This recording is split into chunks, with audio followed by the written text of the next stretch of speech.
Hi friends. I am hoping and praying that you can hear me well. And I'm just gonna go for it because my battery is not gonna last super long. This is my third time doing it.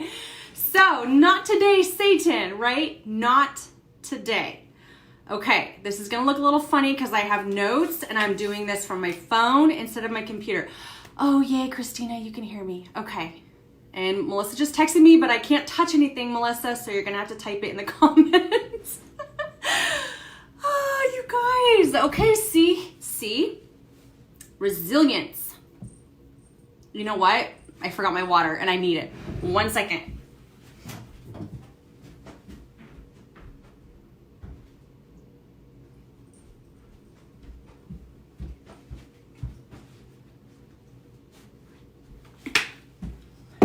All right. Oh, you guys are so patient. And maybe some people couldn't make it at 2 and now they're able to make it at 3. Okay. Can someone please say, I can hear you one more time before I go? Because this is like 30 minutes and I want to make sure I'm not wasting your time. Super clear. Great. You guys, I also recorded this in a Zoom before 2 o'clock. So I have this saved somewhere too, just in case. Okay. All right. I will start over. I am so grateful that you guys made this training a priority because I know it is just craziness right now, okay? There's a lot of chaos. Our lives look completely different.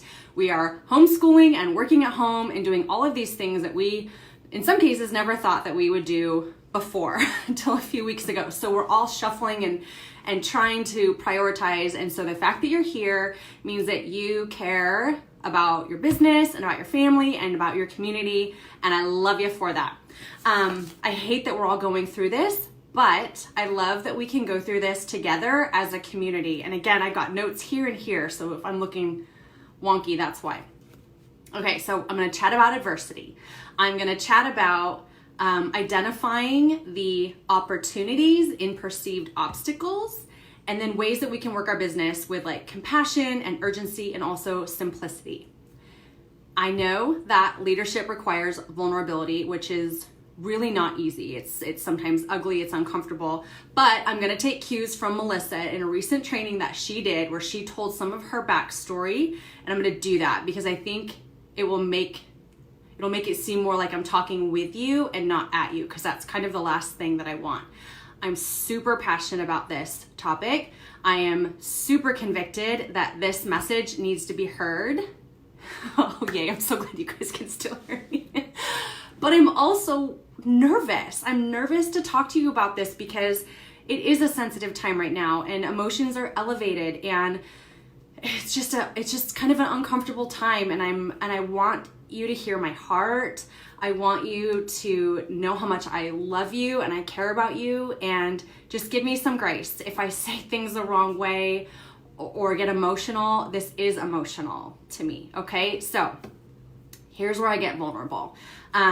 Most of you know that I have anxiety, right? But there's a lot more story behind that, and it ties into what we're talking about today about adversity. So many moons ago, I moved to Alaska. That relationship ended and I sold my home, my belongings, gave away my boxer puppies, packed up my pickup, and my cat Sully, drove 3 days from Alaska to Washington by myself, found a home on Craigslist, rented out the basement, lived there for 8 months. Then my roommate was murdered. His friend was murdered horrifically in our home. Our home was set on fire. It was awful, okay? It was awful. I was instantly homeless, instantly terrified, just absolutely massive PTSD for 4 years until the trial started and ended. And then for a decade, it was a real struggle for me. All of my kind of emotional trauma led me to put myself into some bad relationships. One, a marriage that was awful, very toxic, and just shredded my self-esteem. And during that lovely time in my life, my sister Sarah, who was a year younger than me, my best friend, my person, was diagnosed with cancer, and she was actually pregnant. And about a year after she delivered her baby, she died. And then a year after she died, I got divorced. So I found myself living on a tiny income in a fairly new job in Seattle by myself, like picking up the pieces of my life. And I'm gonna cry again, just like I did the first two times. By the grace of God, Rachel was posting on Facebook, and she and I might never agree on how this happened or how long it took me to say yes, because I think that my story is more interesting than her version. But the bottom line is, she brought Plexus to me, and I made her wait a long time, but I finally said yes. And 2 years ago, I again lit a bomb to my life and left my job, moved to Nebraska, and started a new role as wife and stepmom. Okay, so I'm telling you all of this because I want to relate to you, and I want you to know, I understand empathy. I understand how to rebuild. I understand how to move forward when things are hard, when times are hard, when it's chaotic, when sometimes you just want to pull the covers over your head, cry, eat Doritos, and hang out in bed all day, okay? I understand that. I've seen firsthand the consequences of handling adversity the wrong way, the unhealthy way, and how to handle it in a healthy, positive, constructive manner. I've also seen firsthand the blessings and the gift that Plexus brings people through the community and the personal development and the products and the income, okay? Firsthand, it has brought all of those things into my life. And I know that you're here because you can resonate with some of that. You guys have all gone through hard times. You have warrior spirits. I believe in everybody on this team, everyone watching, we can get through this, okay? That's the bottom line. We can get through this. But we have to make a decision on what it's gonna look like and how we're gonna show up.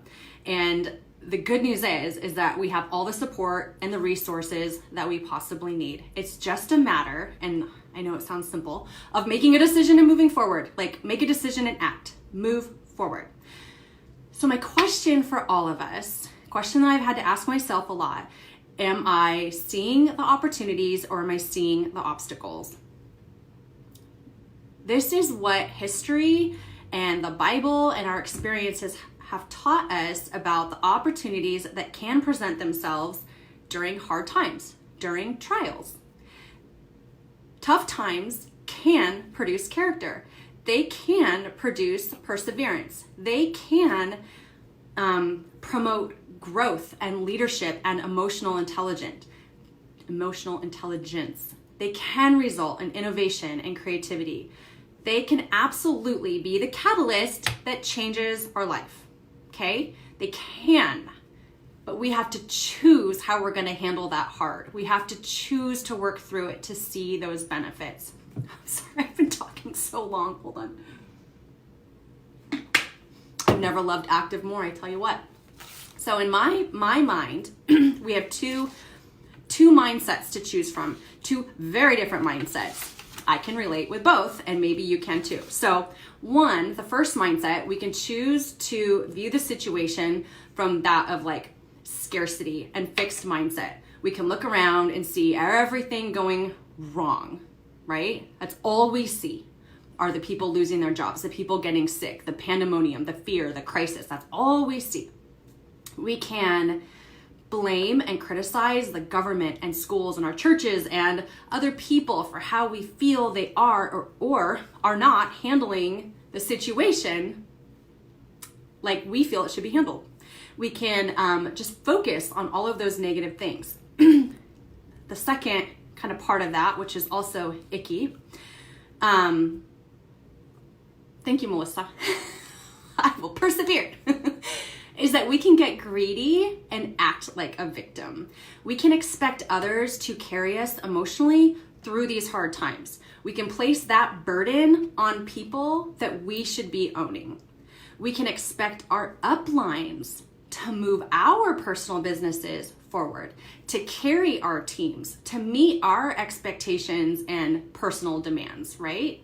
We can act like we are the only person on the planet that has ever experienced this hardship.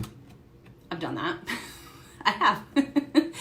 And we can tell ourselves all the lies and excuses to keep us from doing the things that we know we should be doing, but they're hard and we don't want to do them, or we're scared. I've done all these things before, you guys, and that's why I boldly talk about it, because I've done all of these things, and maybe you have too. The second mindset that we have to choose is treating this situation as an opportunity for personal growth, an opportunity to serve others, an opportunity to rally together. We know that resilience and perseverance and grit and gumption and all of those old-fashioned words and problem solving, they wouldn't exist if there weren't challenges. Courage would not exist if there was not fear, right? That's something I've learned very early on in my Plexus journey. This is a huge opportunity to rise up and see how we're going to problem solve and become a better version of the person we were 2 weeks ago, or 1 day ago, or in some cases 5 minutes ago. We can serve people better than we ever have because we have more people to serve. We have more empathy. We have more compassion. We can choose to be positive. We can choose to focus on the things that we have to be grateful for. There are so many opportunities in this situation. So those are the two mindsets as I see them. Again, they're both completely opposite. One is destructive, one is constructive. And the mindset that we choose, because it's a choice, will depend or determine how we show up for our teams, how we show up for ourselves and our families and our communities, how we operate and run our businesses, how we handle objections, okay? It's gonna determine all of that. So there are 4 objections or obstacles or opportunities that I have heard from ambassadors, teams, I've heard from potentials. There's a lot more, I'm sure. So please feel free to write them in the comments, because I think that we should be chatting about these things. I think we should have the opportunity to examine them and chew on them and rip them up and, problem solve together. So if you're hearing something that I don't address, throw it in the comments, because I'd love to know. All right. This might be my favorite one. Air quotes. People aren't buying non-essentials like supplements right now. People aren't buying non-essentials like supplements right now. The reason, look at my face. The reason that Plexus is able to stay open and ship on time without interruption is because our government has deemed them an essential business, an essential organization. The very nature of our business is health, which is essential. Sally, yes, wrongo. We're in a health crisis. We're in a health crisis and we have solutions. We have the best products on the planet. I'm not saying we have the only products, but we have the best products on the planet and they are essential. And let's be honest with ourselves, okay?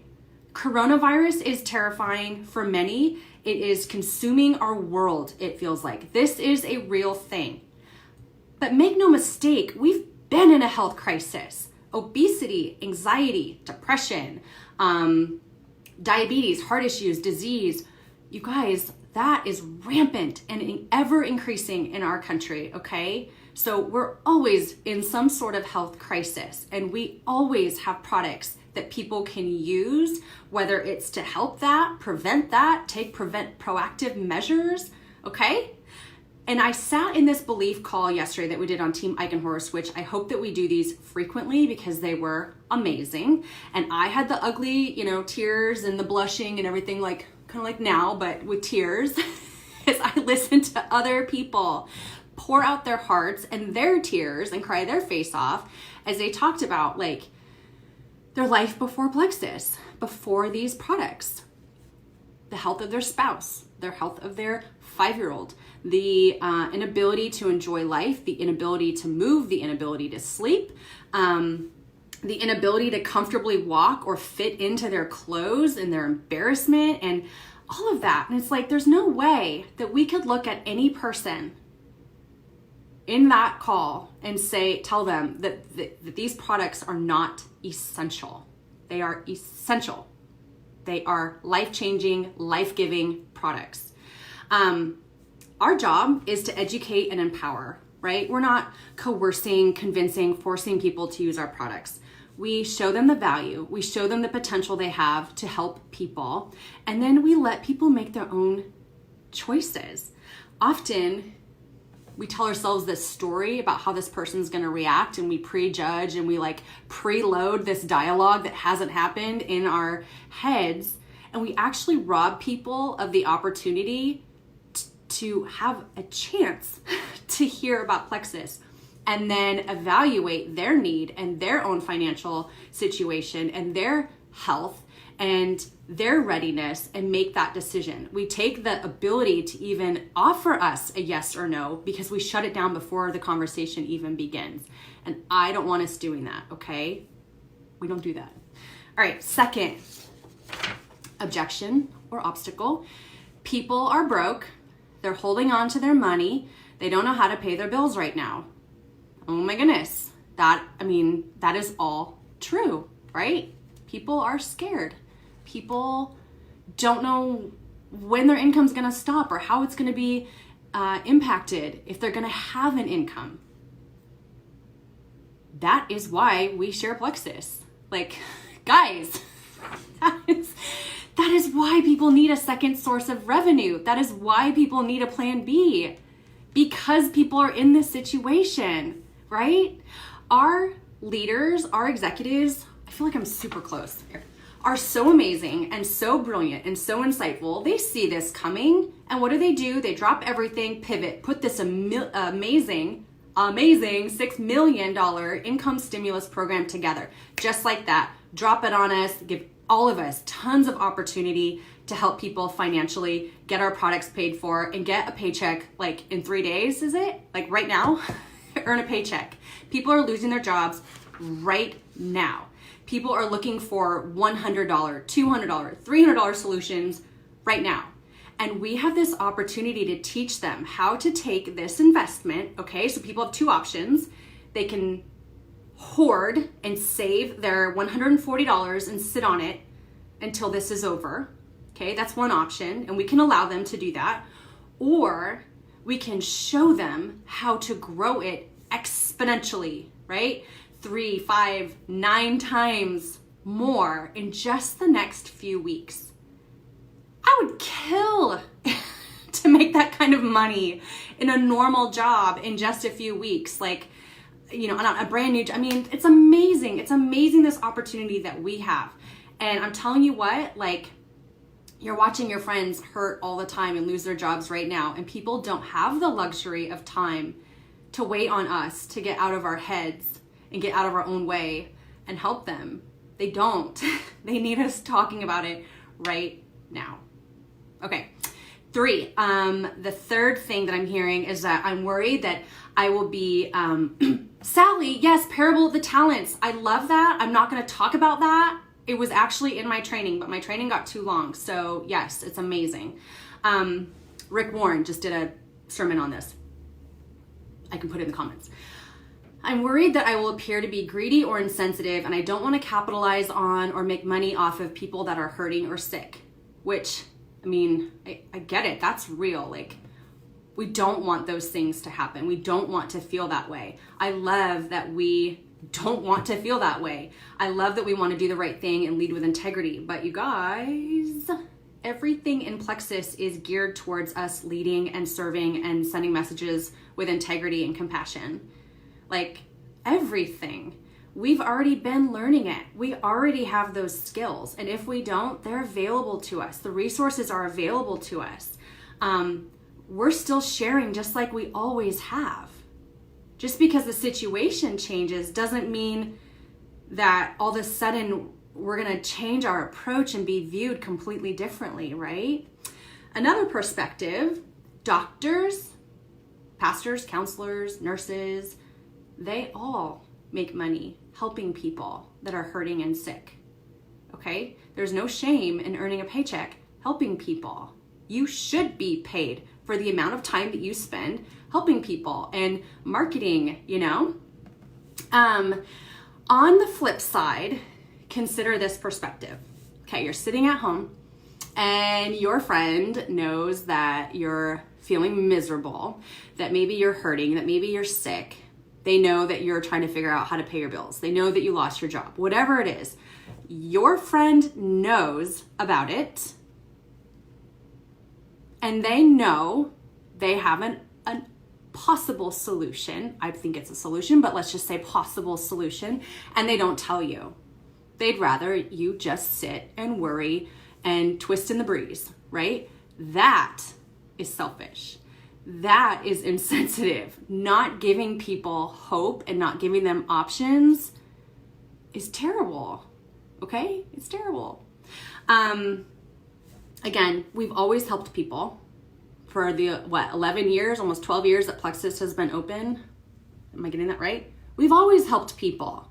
This situation just gives us more people to help and a little more urgency, right? A little more hitch in our giddy up. We gotta get moving. All right, fourth one. I have no one to talk to. Everyone is stuck in their homes. I can't make new friends.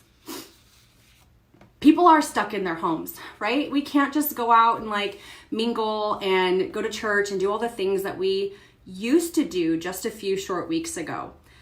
The beauty in this, though, is that people are still craving that community and that engagement, and they are turning to social media. And guess who's on social media? We ambassadors.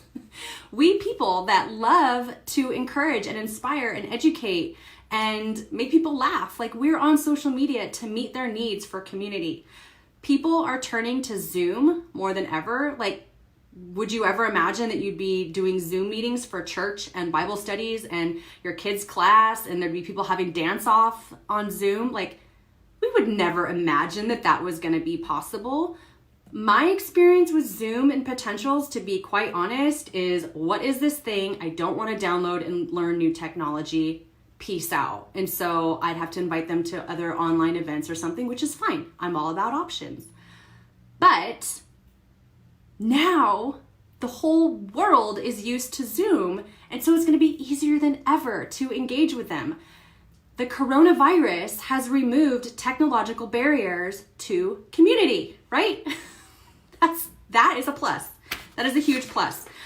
This is absolutely the best time I have ever seen for us to have a huge impact on social media by being positive and being funny and being vulnerable and giving people insight and tips and education. Like, that is what people are craving, and we can absolutely deliver. So I'm speeding through this a little quicker now. How can we work our business with compassion and urgency and efficiency? First, I'm going to point you to Genevieve's training on the Plexus Ambassador community page because it was amazing. I'm sorry, it's so weird having you guys watch me drink my water, but she is one of the reasons I love, one of the many reasons, but one of like the reasons why Plexus is so great. Like, Genevieve, I think I just said her name wrong earlier, but she delivers fantastic trainings, and she actually created a slide with 3 messages that I can put in the comments here. And each message is written with compassion and integrity in mind, also conversation starters, and it's basically can be used for anyone. Like, you can pick the 3 messages. And I have been using them, and they have started lots and lots of conversations. So go watch her training. You're going to love it. She's just phenomenal. And then I'm going to read this list to you. It's 9 ways. I should have used 10 ways, but it's 9 ways. And I'm hoping that you're bored out of your mind because it's redundant. It's a lot of the same ways that we've always worked our business. And that's what I'm trying to say. Like, the times have changed and shifted, and emotions and fear and stuff added to it. But we still can work our businesses the same. So pull out your lists of anyone that you have sent samples to, check in on them, ask them how you can help. I'm not even mentioning Plexus to a lot of people right now because I'm just trying to get the conversation going. And remember, if you use Messenger, then you're going to be making the algorithm gods happy and they will probably be seeing your Plexus posts. Side note. 2, check in with your inactive ambassadors. Make sure they know about the wellness combo. Make sure that they know about perks. And someone in here was talking about a 6-minute video. I am now saying like, hey girl, blah, blah, blah. Would you be open to checking out this 6-minute super amazing video that was just released? And it's called How Plexus Can Bless You Right Now. And it has Alita Allen, yes, Alita Langford now, and some other people on it. And it's really good. And when they tell me like, yeah, I'm interested in hearing more, that was really powerful or whatever, then I talk to them about this new stimulus program. 3rd thing, invite your ambassadors to belief calls. I love that we're doing this more. I love that we're kind of huddling around our little Zoom campfires and sharing stories like we did back in the old days when I first joined. It's really wonderful, and protecting our belief and protecting just that confidence that we have in our communities and investing in our communities and in each other is really important right now. Invite people to our 3-day challenges, right? We have the product challenges that kind of happen in the beginning of the month, beginning to middle, and now the new beauty challenge, beauty box, 3-day beauty. I'm not sure. Anyways, invite them. People love those. I have been growing my team from those events.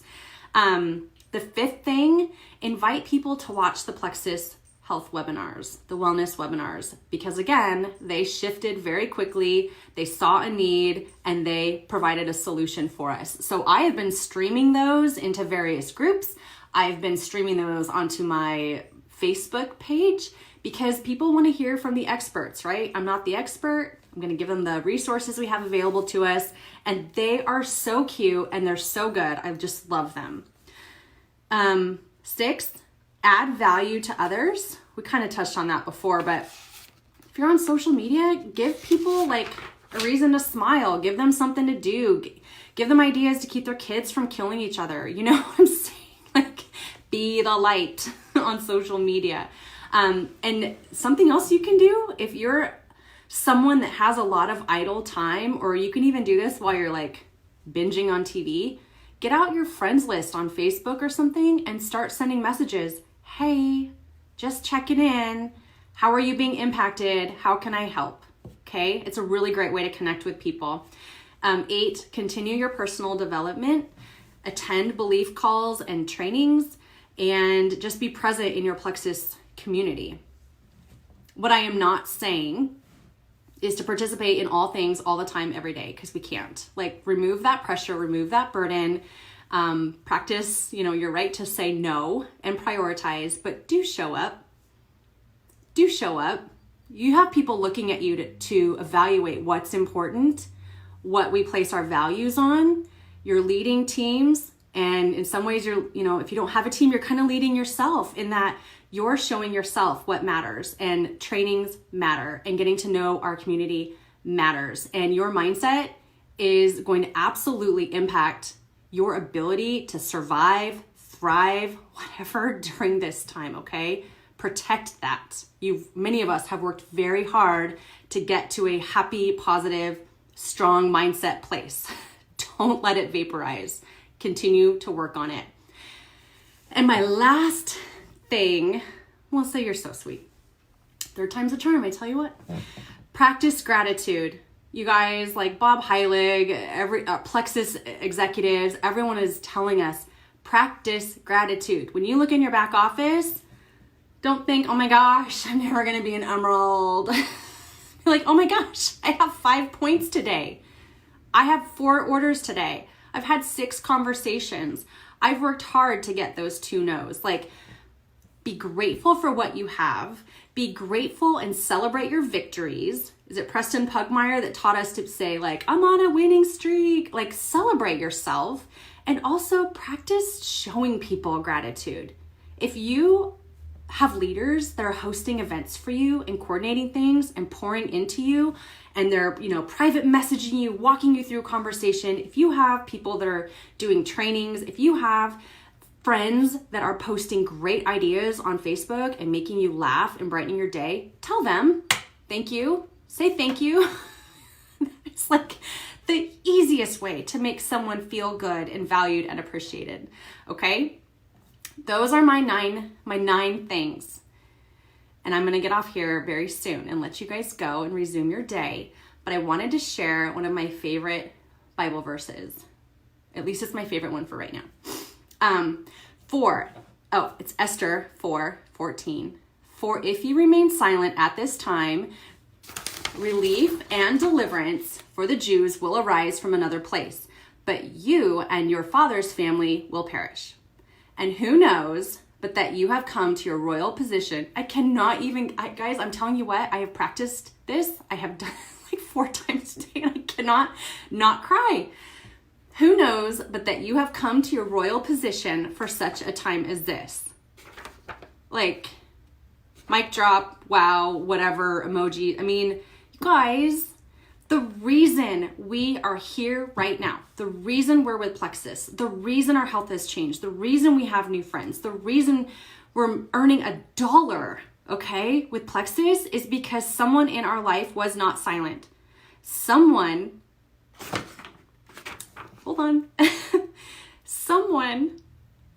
battled their insecurities and their fears, and they worked through all the objections that you hurled at them, that I hurled at them.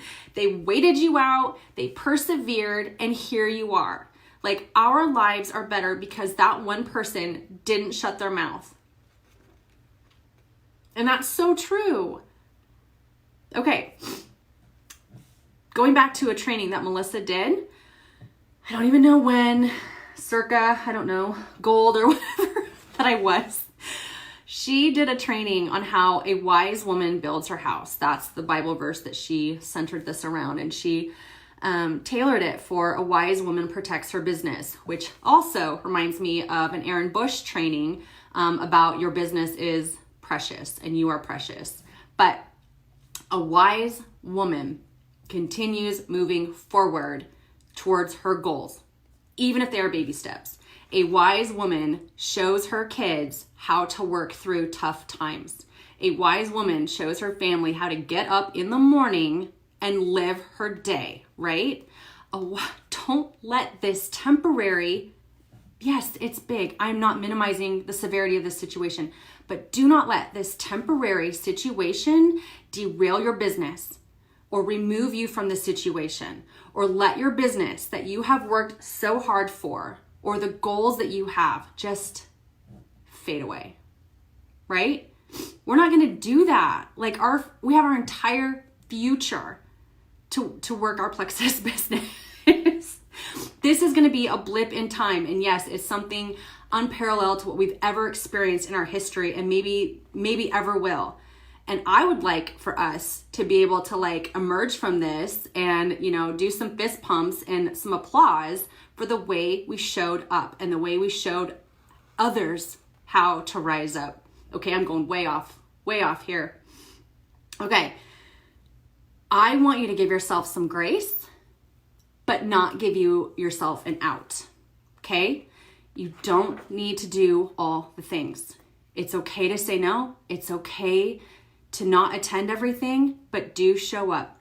It's okay if you only have 10 minutes. You're going to make that your best working, most furiously effective 10 minutes of your Plexus IPA of your life, okay? Make it count. So I'm going to jump off here, but I just want to remind you that none of us are here by accident. This does not surprise God. He knows exactly what's going to happen. He knows how this is all going to play out. We can trust him, but again, none of us are here by accident.